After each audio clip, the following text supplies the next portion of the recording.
What's up, you guys? This is Fang slash VA here, coming at you with a new video. And in today's video, we're going to be talking about something that is very important to me. It is one of my favorite video game franchise of all time, and that is, of course, Halo.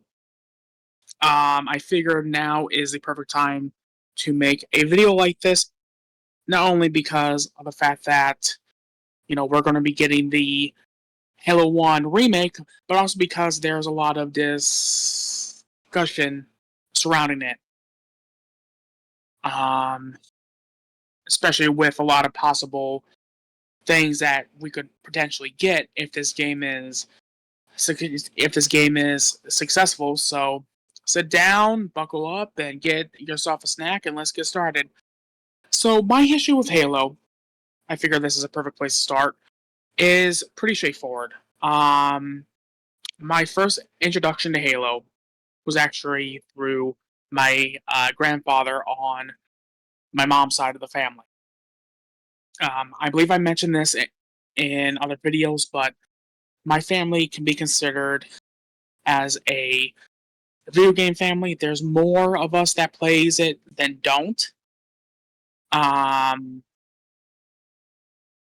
and my grandfather definitely loved to play video games. He was more into shooters. I don't think he played anything else besides that.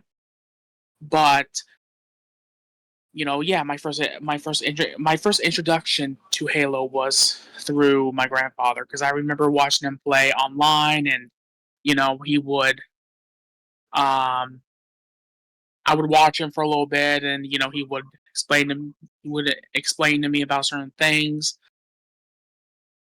So he planted the future Halo fan I would become in my head, and then through my best friend, um, and his brother who had a OG Xbox with Halo 1. I believe they also had Halo 2 at the time. I got to experience playing through the game, and we did co-op. It was super fun. Of course, being a Star Wars fan, I naturally took a liking to the series, and then I ended up getting my own copy of the game for PC. At the time, I didn't have access to a Xbox or a Xbox 360, so I got the version that Gearbox ported, which for you Borderlands fans, you guys should know who Gearbox is. And when I got it, I don't quite remember where I got it. It was either Staples or Walmart. I brought it home, I installed it, and long story short, because of the fact that, at the time, PC gaming wasn't yet where it is now. And I think a lot of people has forgotten that there was a point that PC gaming was a very niche market. People didn't go out of their way to build themselves a gaming PC like they do now.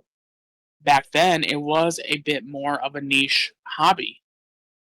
So, because of the fact that I had this game to that I wanted to play, and because of the fact that because our computer can run it, the issue is that the colors were very washed out because there wasn't the correct graphics card that we needed.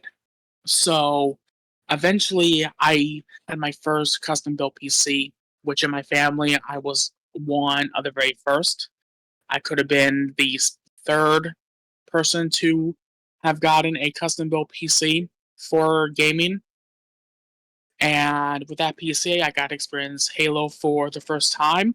I remember the fact that I used a mouse and keyboard,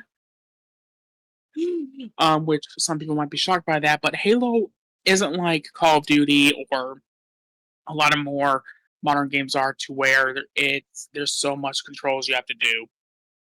Because other than the sniper rifle and some of the other weapons, you don't need to worry about zooming in too much to aim.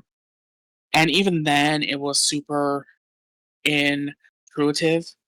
Anyways, it was super easy to control. because it had to be because it's a PC. It's not a controller. Um, and I remember that game controlling very very well.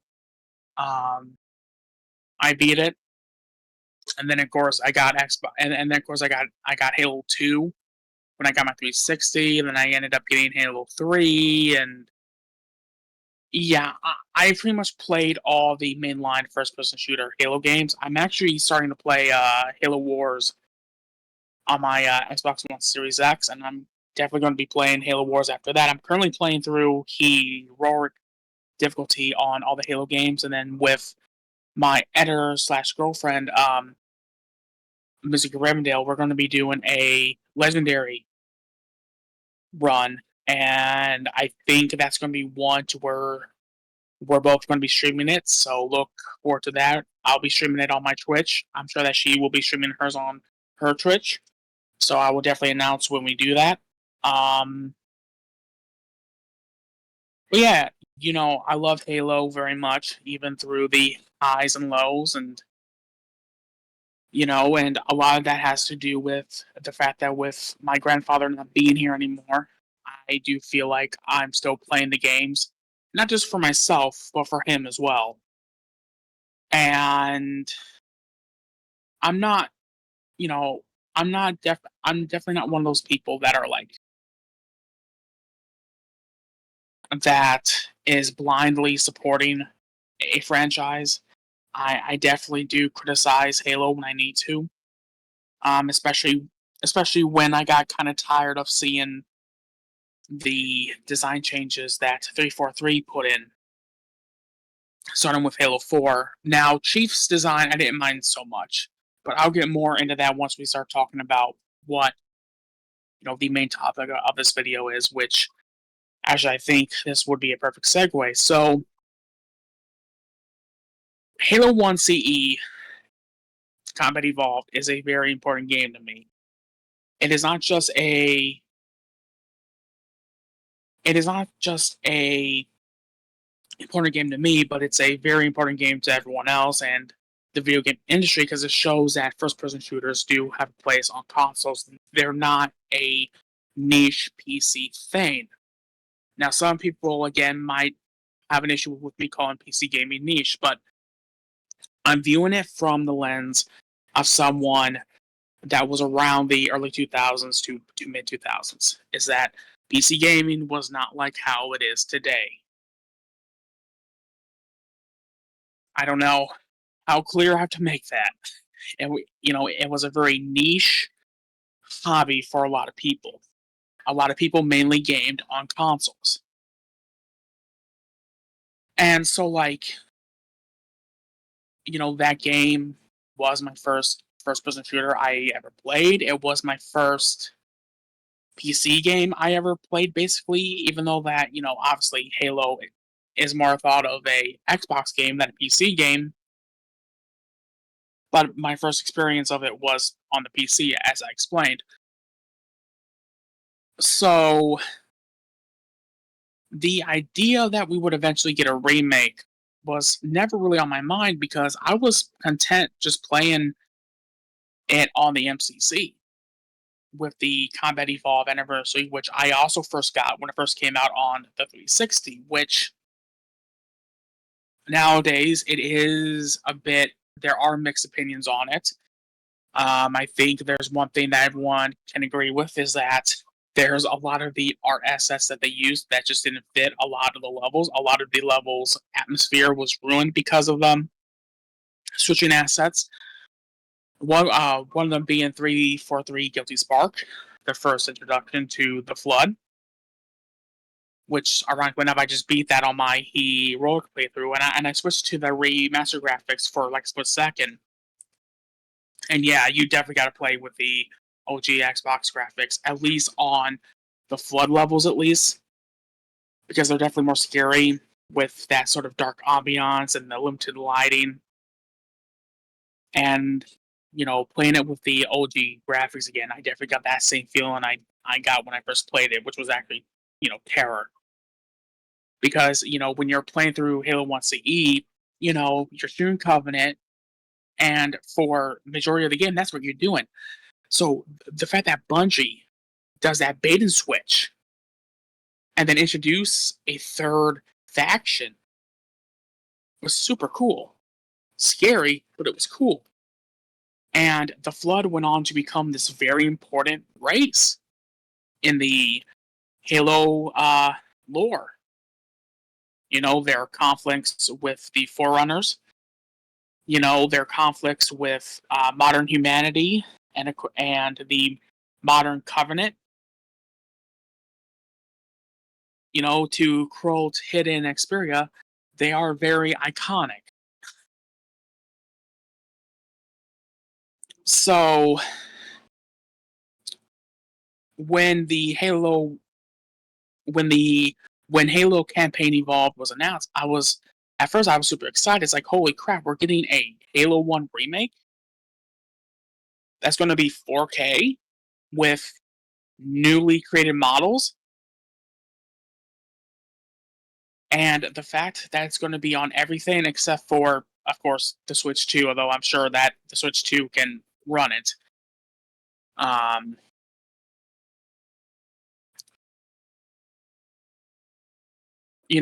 at first I was super excited because obviously I know that it was rumored because of the video that Halo Studios, formerly known as 343 Industries, um, put out of them moving over to Unreal Engine 5, and they showed all these, Halo 1 looking things, and that instantly cued people in like they're working on a Halo 1 remake. And during the Halo World Championships, that's what they announced. But eventually, that excitement turned into worry because all of a sudden, I'm starting to see people report on the fact that they were using assets from Halo Infinite and maybe some assets from Halo 4 and 5 with one of the grunt designs. And the thing that has me confused is that in the Halo Campaign Evolve Roundtable, one of the things they said was that they wanted to rectify some of the mistakes they made with Combat Evolved Anniversary. And one of those things was the fact that they reused art assets, and because of how the lighting was, it did destroy some of the atmosphere of some of those levels, especially the flood ones. And the fact that they want to make a a faithful remake, well, it's not going to be faithful if they have infinite Marines, infinite elites, infinite grunts mixed in with Halo 4 grunts. Um, and some of the sound effects just don't sound right. The Forerunner technology definitely needs to be more weathered up. Um, and even the rock that's placed to where you can't get the Warhog up to where those two hunters are, that eventually at the end of the level you go down into for the next mission after the silent cartographer. And which my idea for that rock is, if people can still go around it anyways, why not you make the why don't you stretch out the rock a little bit, make it to where it's impossible for people to get around it with the warthog, but there's enough space for people to get through it on foot. Because that's why that rock was originally placed there. But so this way, you could not just drive the warthog up there. And some of the AI is very off. Like there's times that the enemies are not shooting at you; they're looking to the side. When in the first game, like especially on Eroic, I've noticed is that as soon as they even see me or hear me shoot, they're instantly on me. They're instantly shooting back. They're trying to dodge. They're trying to get out of the way so that they can take me down. And playing these games on Heroic is definitely providing me with a very nice challenge. I'm not, you know, and so that's what everyone kept pointing out was the fact that there's still some things that they need to fix, and they're saying that this game is going to be out next year, but with the state that it's in, and with the fact that it's not a one for one remake, a one for one modern remake because of the art assets. And I know some people are going to be like, why you nitpicking? It's Halo. It's like it's because of the fact that, as I said, Halo CE means a lot to me, as it does to a lot of people. And I don't want to see Infinite Marines. I want to see Halo 1 Marines. I want to see Halo 1 Elites. I want to see Halo 1 Grunts. And, you know, the the sprint I'm not that bothered by because you can just turn it off, which is what I'm gonna do anyways. Um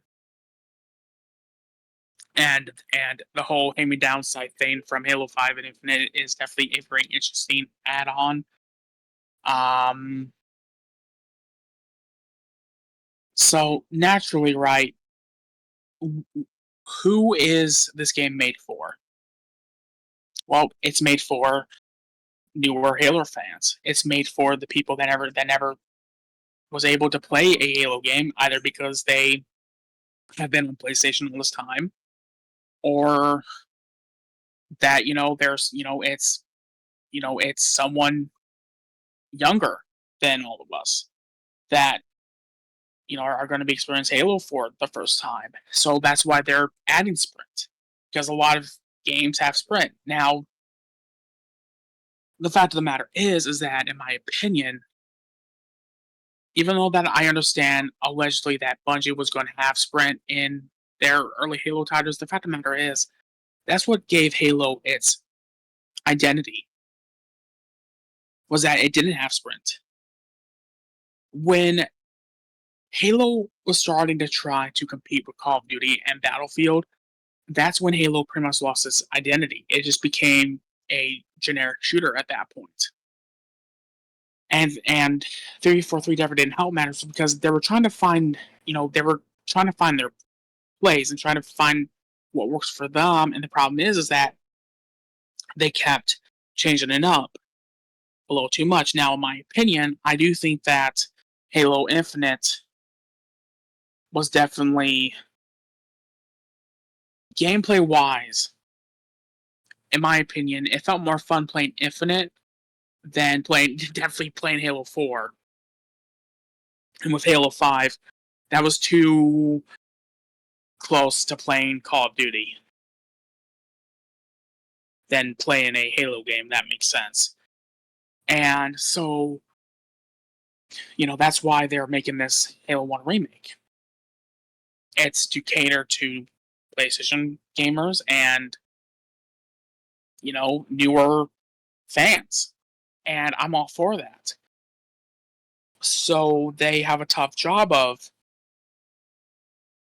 trying to make this, for newer fans, but also trying to make sure that they have enough in it to cater to us Halo veterans. To Let me rephrase that. I might have said that wrong. So this way they have enough to cater to us Halo veterans. And again, they're saying in there the fact that they did make a lot of mistakes with Halo CE Anniversary. Well, the biggest one people mention is that the game just looks like Halo 1 Reach Edition. And I know some people are going to say, well, Halo Reach is a prequel, so it makes sense. Like, no, it doesn't, when they did change some of the designs in Halo Reach, while not being as drastic of a change like what 343 did with Halo 4 and 5. It was enough to make people go, I'm not sure. I'm not sure if I like this because I found out that Halo Reach does have some haters, and I'm shocked by that because of how much people praise the Bungie games and how much people want, you know, the Bungie era of Halo to basically come back. But you know,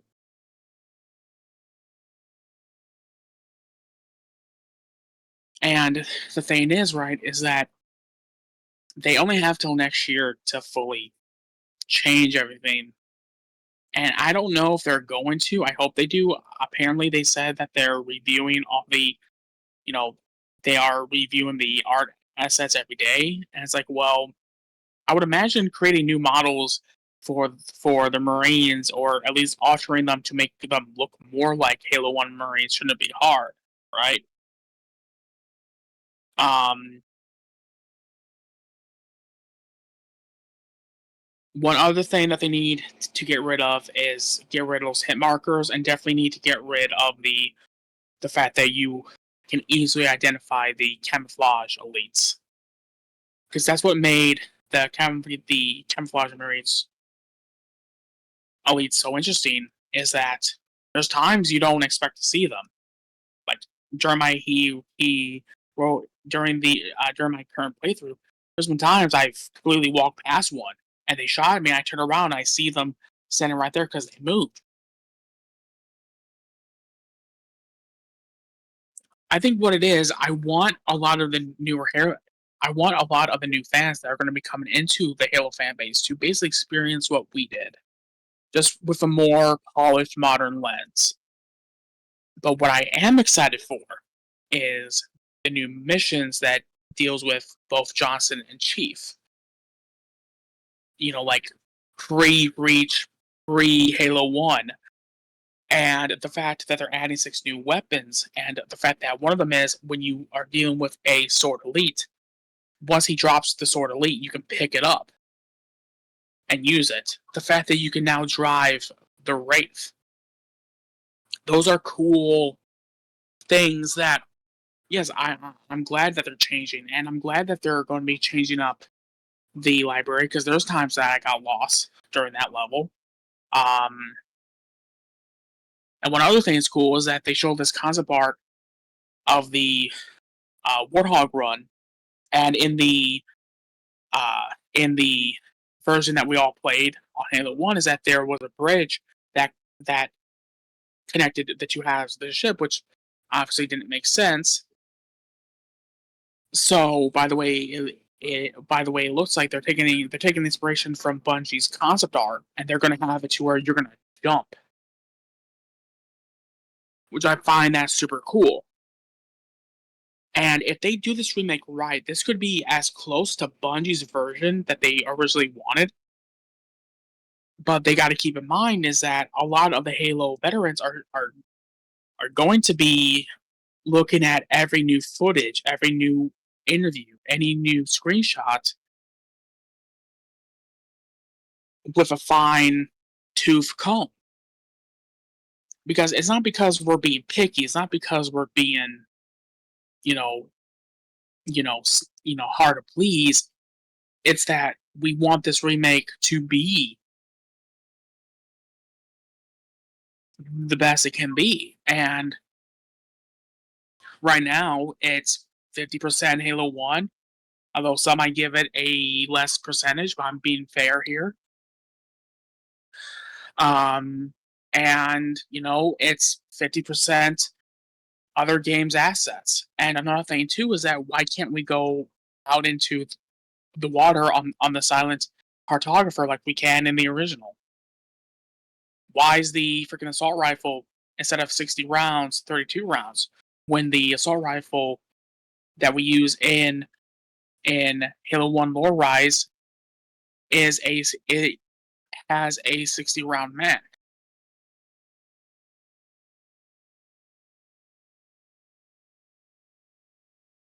I'm hoping that they will address our concerns eventually. I'm not going to be a Debbie Downer. The game just got announced, and I've already said on social media that if they do listen to us Halo veterans, then sure, I'll pick up the game one. I mean, I already have it pre-downloaded on my Xbox.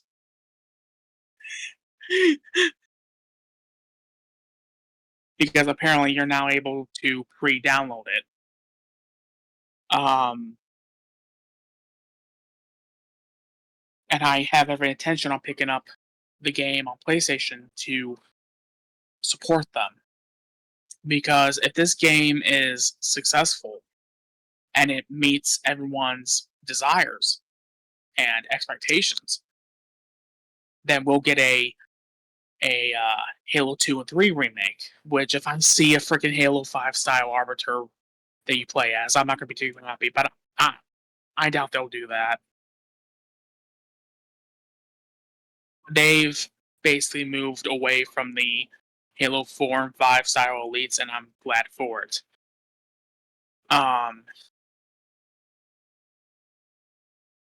There was no need to change the elites' designs and made them a little too similar to brutes.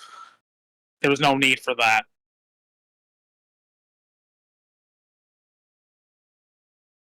But the thing is that, if this game does end up not being my cup of tea, I'm going to be honest about it, and I'm going to be honest. I will wait for a sale when it, you know, I will wait for a sale to pick it up on PlayStation because I'm obviously going to play it on Xbox first. I have Game Pass. I can download it. I can test it out and have a good time, and hopefully, maybe it meets all of our expectations. But there's a lot of months till the possible release date, and that's the problem. We don't know when this game's going to come out. They said it's 2026, but if they do need to, you know, you know, marinate it and cook it longer, then it could get delayed into 2027. However, all the changes that they would have to do shouldn't take too long, I don't think. But again, I'm not a game developer either. Um, so we'll see what happens. I'm cautiously optimistic because this game is very important. And if they mess this remake up, who knows what Xbox might do with Halo Studios? God knows that they've been on a frenzy of closing studios that they own, and not to mention too, they are kind of already on people's, you know, mind my French, shit list because of the fact that they have increased the price so much of their consoles and they increased, the price of Game Pass Ultimate to 30. And it used to be to where, you know, back, like a year or two ago, you could afford getting a Switch 1 month, a PS5 another month, and a Xbox One Series X another month, and maybe get yourself a gaming PC another month. But now, I think I think it's going to go back to people. I think it's going to go back to people choosing one console because of everything that's been going on with the market and all that. Um, because the reason why a lot of these newer PlayStation players probably have never played Halo is because back back in the day, people dictated what console they were going to get by what their friends were going to play. So if their friends had every intention on wanting to play Halo 3, then you would have to get yourself a 360 and maybe get a PS3 later on. I mean, that's what I did. I got a 360 to play Sonic 06, but I also got it to play Halo 2. So we'll see what happens. I'm sure that we'll get some more information about it probably maybe during the Video Game Awards. Maybe, but we'll see. So yeah, you guys, that's it for this video. I hope you all enjoy it. Let me know what you all think about um, the Halo remake. that they announced. And make sure to comment, like, and subscribe, and hit that bell button. And as always, I'll see you all in the next video. Later, guys.